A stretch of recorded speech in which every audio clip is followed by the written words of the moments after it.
अब हमारे प्रधानमंत्री जी को सुनने के लिए लालायित ये जागरूक जन समुदाय बेसब्री से इंतजार कर रहा है। 140 करोड़ भारतीयों की आकांक्षाओं को अपने अंतर में संजोए और 140 करोड़ भारतीयों की उम्मीदों आशाओं को आंखों में समोए भारत की हजारों हजार सालों की संस्कृति, परंपराओं और आदर्शों को अपनी नस नस में उतारे, जो नेतृत्व अहर्निश राष्ट्र की प्रगति के लिए समर्पित, प्रयासरत और प्रतिबद्ध माननीय प्रधानमंत्री श्री नरेंद्र मोदी जी, आपसे अनुरोध अपना उद्बोधन, संबोधन और उत्प्रेरण हमें प्रदान करें।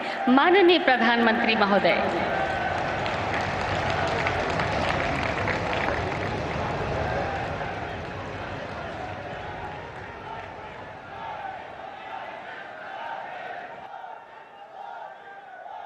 मां त्रिपुर सुंदरी की, बेणेश्वर धाम की, मानगढ़ धाम की, आप सभी को जय गुरु, राम राम। राज्यपाल श्रीमान हरिभाऊ बागड़े जी,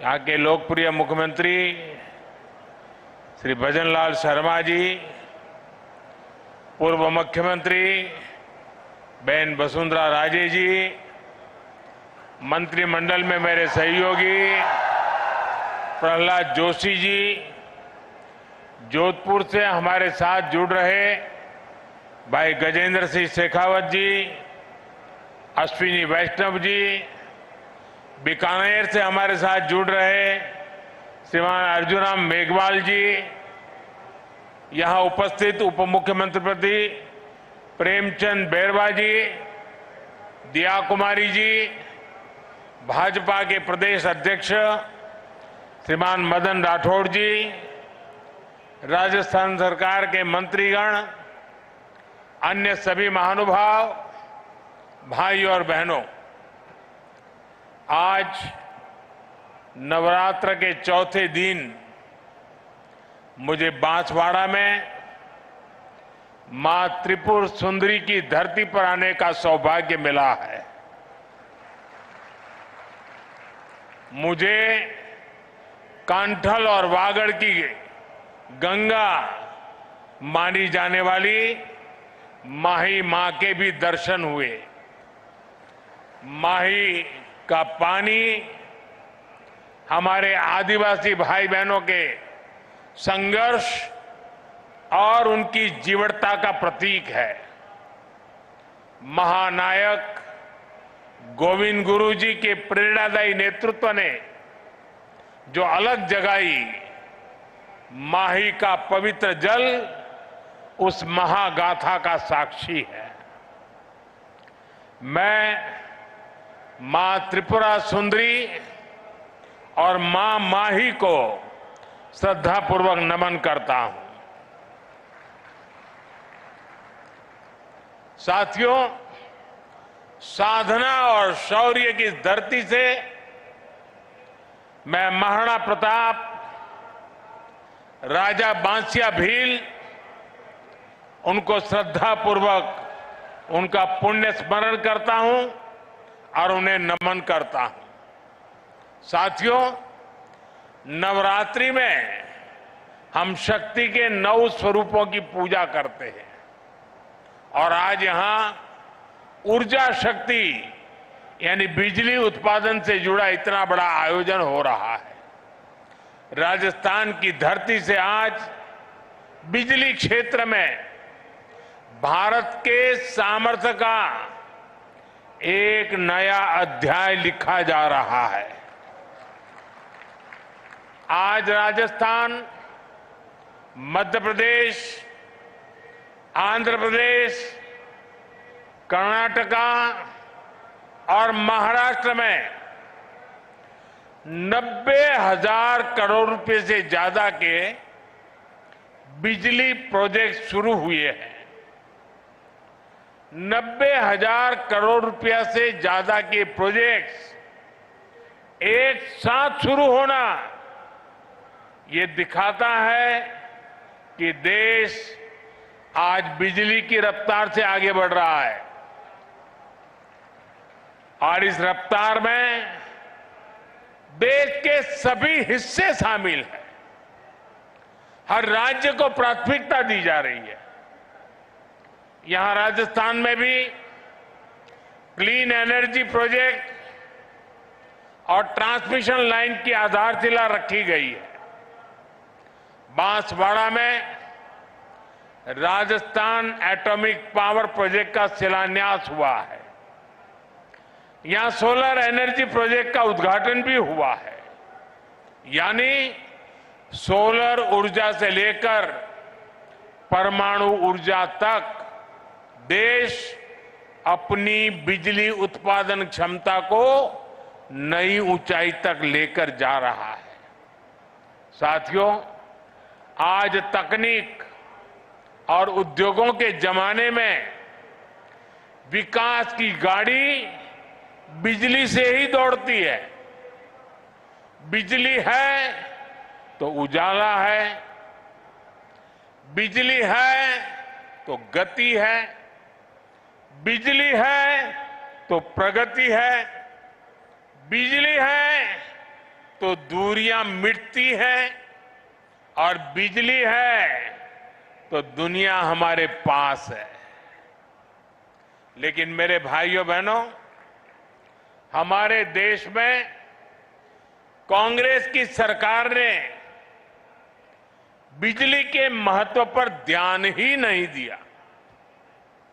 जब 2014 में आपने मुझे सेवा का अवसर दिया और जब मैंने दायित्व संभाला तो देश के 2.5 करोड़ घर ऐसे थे जहां बिजली का कनेक्शन नहीं था। आजादी के 70 साल बाद भी देश के 18,000 गांवों में बिजली का खंभा तक नहीं लगा था। देश के बड़े बड़े शहरों में घंटों घंटों की बिजली कटौती होती थी। गांव में तो 4-5 घंटे बिजली आ जाए तो बड़ी बात होती थी और उस समय लोग चुटकुला सुनाते थे कि हमारे यहां बिजली जाती है, ये न्यूज नहीं है। लोग कहते थे कि बिजली आई, वो न्यूज होता था। लोग एक दूसरे को बधाई देते थे कि आज 1 घंटा बिजली आई थी। वो हाल थे। आज बिजली नहीं थी तो फैक्ट्रियां भी नहीं चल पाती थी, नए उद्योग नहीं लग पाते थे। राजस्थान समेत पूरे देश में यही हालत थी। भाइयों बहनों, 2014 में हमारी सरकार ने इन हालातों को बदलने का संकल्प लिया। हमने देश के हर गांव तक बिजली पहुंचाई। हमने 2.5 करोड़ घरों को मुफ्त बिजली कनेक्शन दिया और जहां जहां बिजली के तार पहुंचे वहां बिजली भी पहुंची। वहां लोगों की जिंदगी आसान हुई, वहां नए नए उद्योग पहुंचे। साथियों, 21वीं सदी में जिस देश को तेज गति से विकास करना है उसे अपने यहां बिजली उत्पादन बढ़ाना ही होगा और इसमें भी सबसे सफल वही देश होंगे जो स्वच्छ ऊर्जा यानी क्लीन एनर्जी में आगे रहेंगे। इसलिए हमारी सरकार स्वच्छ ऊर्जा के अभियान को एक जन आंदोलन बनाकर काम कर रही है। हमने पीएम सूर्य घर मुफ्त बिजली योजना शुरू की। आज इस योजना के तहत शहरों और गांवों में छतों पर सोलर पैनल लग रहे हैं। हमारे किसानों को सस्ती बिजली मिले, इसके लिए पीएम कुसुम योजना के तहत खेतों में भी सोलर पंप लगाए जा रहे हैं। आज इस दिशा में कई राज्यों में सोलर प्रोजेक्ट्स का उद्घाटन हुआ है। इन प्रोजेक्ट से लाखों किसानों को सीधा लाभ मिलेगा, यानी घर में मुफ्त बिजली के लिए पीएम सूर्यघर मुफ्त बिजली योजना और खेतों में मुफ्त बिजली के लिए पीएम कुसुम योजना। अभी मैं कुछ देर पहले पीएम कुसुम योजना के कई मेरे किसान भाई बहनों से, जो इनके लाभार्थी हैं, उनसे बात कर रहा था। मैं महाराष्ट्र के भी किसान भाई बहनों से बात कर रहा था और वो अपने जो अनुभव बता रहे थे वो बहुत ही उत्साहवर्धक थे। सौर ऊर्जा से मुफ्त बिजली उनके लिए बहुत बड़ा वरदान साबित हो रहा है। साथियों, आज भारत विकसित होने के लिए तेज गति से काम कर रहा है और इसमें राजस्थान की भी बड़ी भूमिका है। आज यहां राजस्थान के लोगों के लिए 30,000 करोड़ रुपए की अन्य परियोजनाओं को भी शुरू किया गया है। पानी, बिजली, सेहत, इससे जुड़ी इन परियोजनाओं को, उससे आप लोगों की सुविधाएं बढ़ेगी। मैंने अभी वंदे भारत समेत 3 नई ट्रेनों को हरी झंडी भी दिखाई है। इस समय देश में रोजगार के नए अवसर पैदा करने का भी बड़ा अभियान चल रहा है। उसी कड़ी में आज राजस्थान के 15,000 युवाओं को सरकारी नौकरियों के नियुक्ति पत्र भी मिले हैं।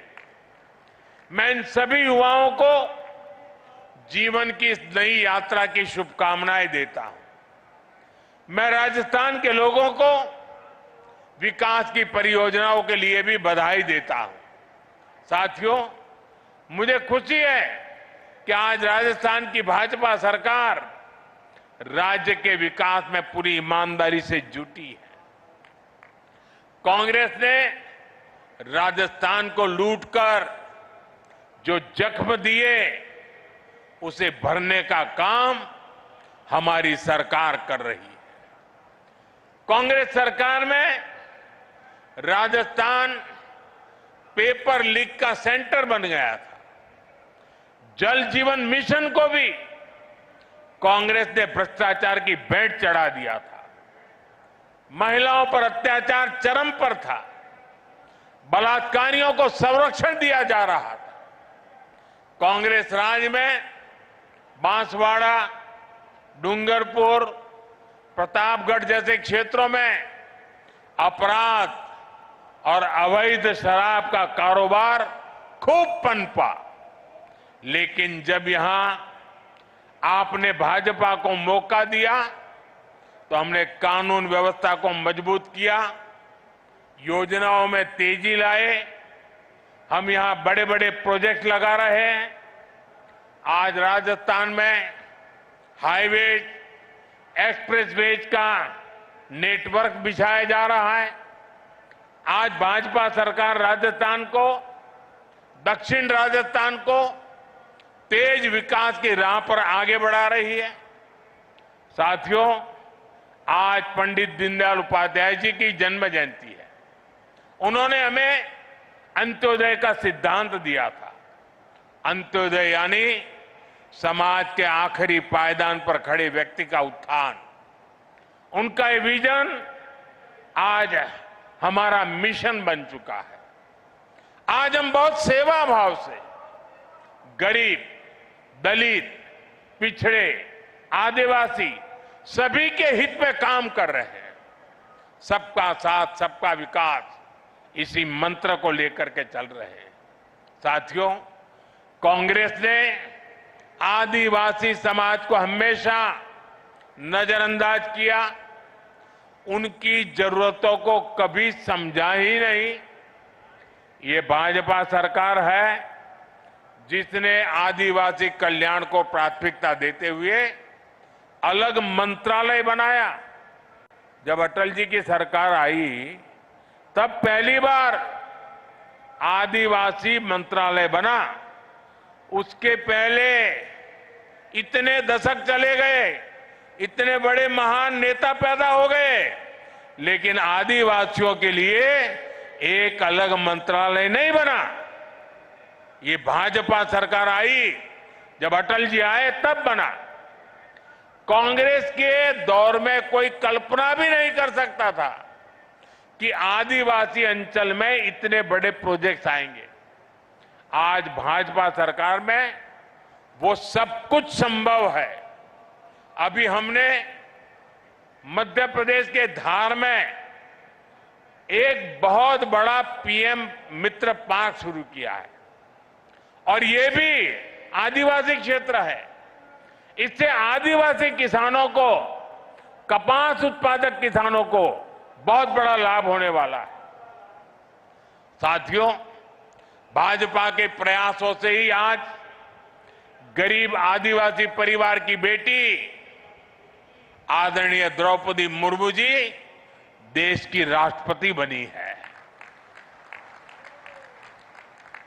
और राष्ट्रपति जी ने ही आदिवासियों में भी अति पिछड़े आदिवासी समाज का विषय उठाया था। उनकी प्रेरणा से ही हमने पीएम जनमन योजना शुरू की है। इसके तहत आदिवासियों में भी अति पिछड़े समाज को प्राथमिकता दी जा रही है। आज धरती आबा जनजातीय ग्राम उत्कर्ष अभियान के तहत जनजातीय गांवों को आधुनिक बनाया जा रहा है। भगवान बिरसा मुंडा को लोग धरती आबा के रूप में भी जानते हैं। इसका लाभ 5 करोड़ से ज्यादा आदिवासियों तक पहुंचेगा। आज देश में सैकड़ों एकलव्य मॉडल आदिवासी विद्यालय खोले जा रहे हैं। हमने वनवासियों और अनुसूचित जनजातियों के वन अधिकारों को भी मान्यता दी। साथियों, आप ये भी जानते हैं, हमारे आदिवासी भाई बहन हजारों वर्षों से जंगल के संसाधनों का इस्तेमाल करते आए हैं। ये वन संसाधन उनकी प्रगति का जरिया बने, इसके लिए हमने वन धन योजना शुरू की। वन उपज की चीजों पर हमने एमएसपी को बढ़ाया। हमने जनजातीय समाज के उत्पादों को बाजार से जोड़ा। इसका परिणाम है आज देश में वन उपज में रिकॉर्ड वृद्धि हुई है। साथियों, आदिवासी समाज को स्वाभिमान से जीवन जीने का अवसर मिले, ये हमारी प्रतिबद्धता है। उनकी आस्था, उनके आत्मसम्मान और उनकी संस्कृति की रक्षा करना, ये हमारा संकल्प है। साथियों, जब देश के सामान्य मानव का जीवन आसान होता है तो वो खुद आगे बढ़कर देश की प्रगति का नेतृत्व करता है। आप लोगों को याद होगा, आज से 11 साल पहले कांग्रेस के समय हालात कितने खराब थे। और खराब क्यों थे? क्योंकि कांग्रेस सरकार देशवासियों के ही शोषण में लगी थी। कांग्रेस सरकार देश के लोगों को ही लूट रही थी। कांग्रेस के समय में टैक्स और महंगाई दोनों आसमान पर थी। आपने जब मोदी को आशीर्वाद दिया तो हमारी सरकार ने कांग्रेस की लूट को बंद किया। साथियों, ये आजकल बहुत मुझ पर गुस्से में रहते हैं, इसका कारण भी यही है। साथियों, 2017 में हमने जीएसटी लागू करके देश को टैक्स और टोल के जंजाल से मुक्ति दिलाई थी। अभी नवरात्रि के पहले दिन से फिर जीएसटी में बहुत बड़ा सुधार किया गया है।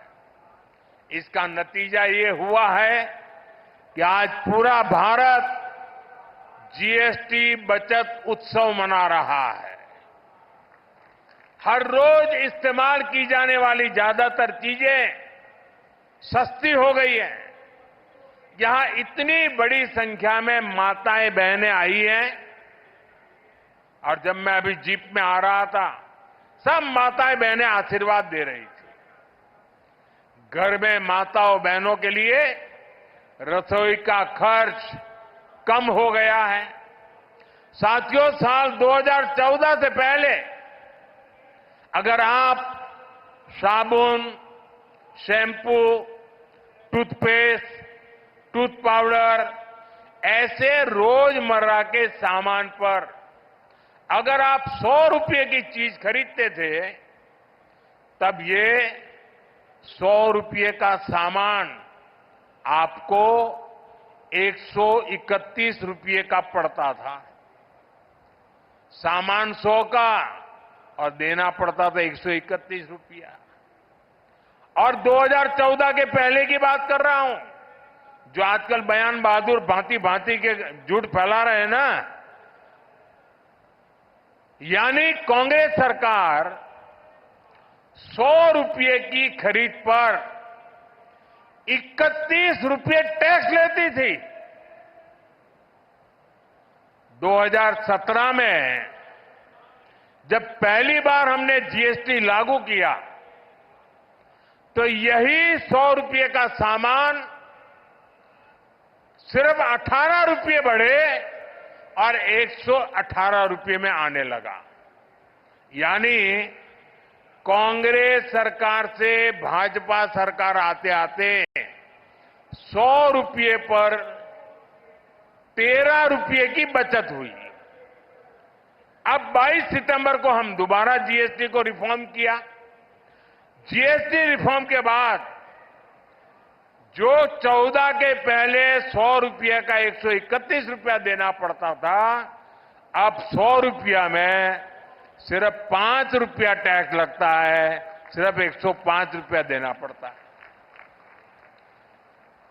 कहां 31 रुपया और कहां 5 रुपया।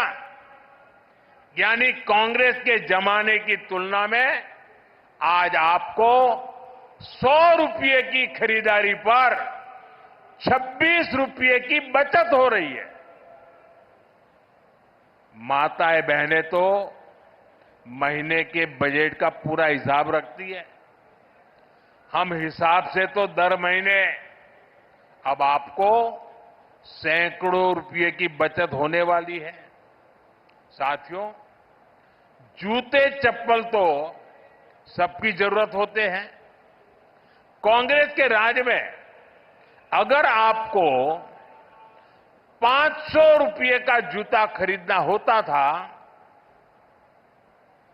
तो वो 575 रुपये का आता था।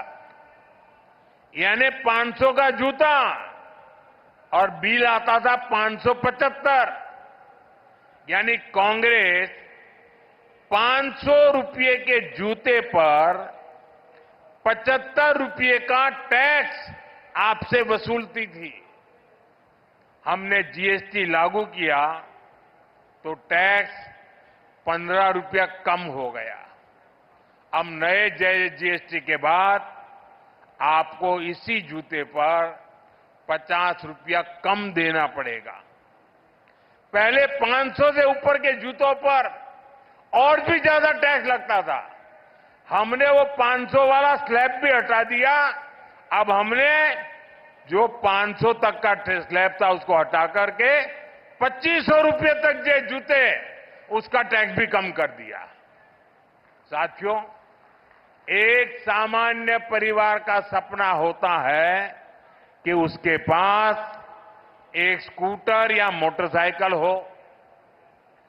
कांग्रेस राज में ये भी पहुंच से बाहर था। कांग्रेस 60,000 की बाइक पर, अगर एक बाइक आप खरीदते हैं 60,000 रुपये में, तो 19,000 रुपये से अधिक टैक्स लेती थी। बताइए, 60,000 रुपये के सामने 19,000 से ज्यादा टैक्स। 2017 में हम जीएसटी लाए तो ये टैक्स 2-2.5 हजार रुपया कम किया और अब 22 सितंबर को जो दरें लागू की उसके बाद अब 60,000 की बाइक पर सिर्फ 10,000 रुपया टैक्स हम ले आए नीचे, यानी 2014 की तुलना में करीब 9,000 रुपये का फायदा हुआ। साथियों, कांग्रेस के राज में अपना घर बनाना भी बहुत महंगा था। 300 रुपए के सीमेंट के बैग पर कांग्रेस सरकार 90 रुपये से अधिक टैक्स लेती थी। 2017 में जीएसटी आने के बाद ये करीब 10 रुपया कम हुआ और अब जब दोबारा हम रिफॉर्म करके जीएसटी लाए तो 22 सितंबर के बाद सीमेंट के उसी बैग पर करीब 50 रुपये ही जीएसटी लग रही है, यानी सीमेंट के हर बैग पर भी 2014 की तुलना में आज 40 रुपये की बचत हो रही है।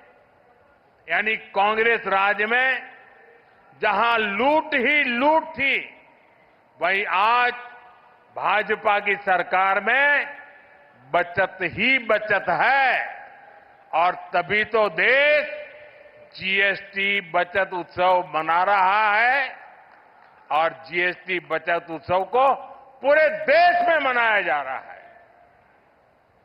लेकिन भाइयों बहनों, ये जीएसटी बचत उत्सव तो चल रहा है, लेकिन हमारा एक और लक्ष्य है, आत्मनिर्भर भारत का।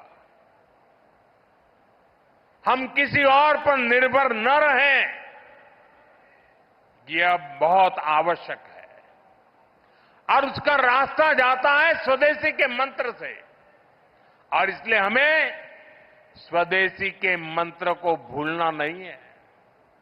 मैं आप सबसे आग्रह करूंगा और राजस्थान में और देश के कोने कोने में जो लोग मुझे सुन रहे हैं उन सबसे भी आग्रह करूंगा, खास करके मेरे दुकानदार व्यापारियों से आग्रह करूंगा, हम जो बेचेंगे वो स्वदेशी ही बेचेंगे।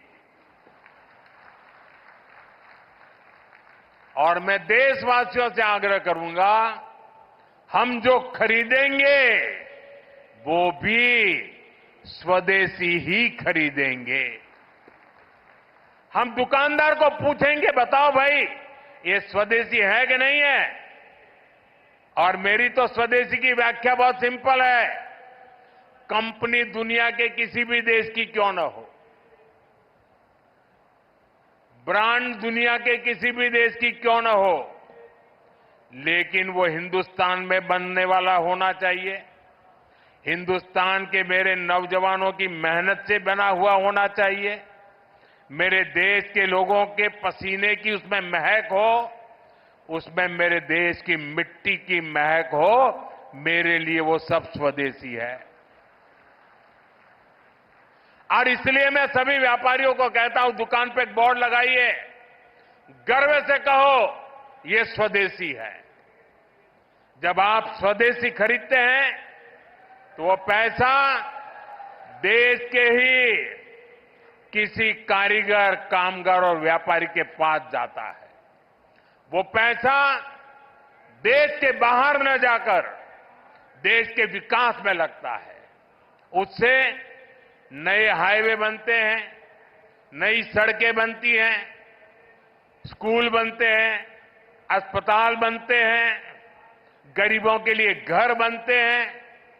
और इसलिए साथियों, हमें स्वदेशी को अपना स्वाभिमान बनाना है।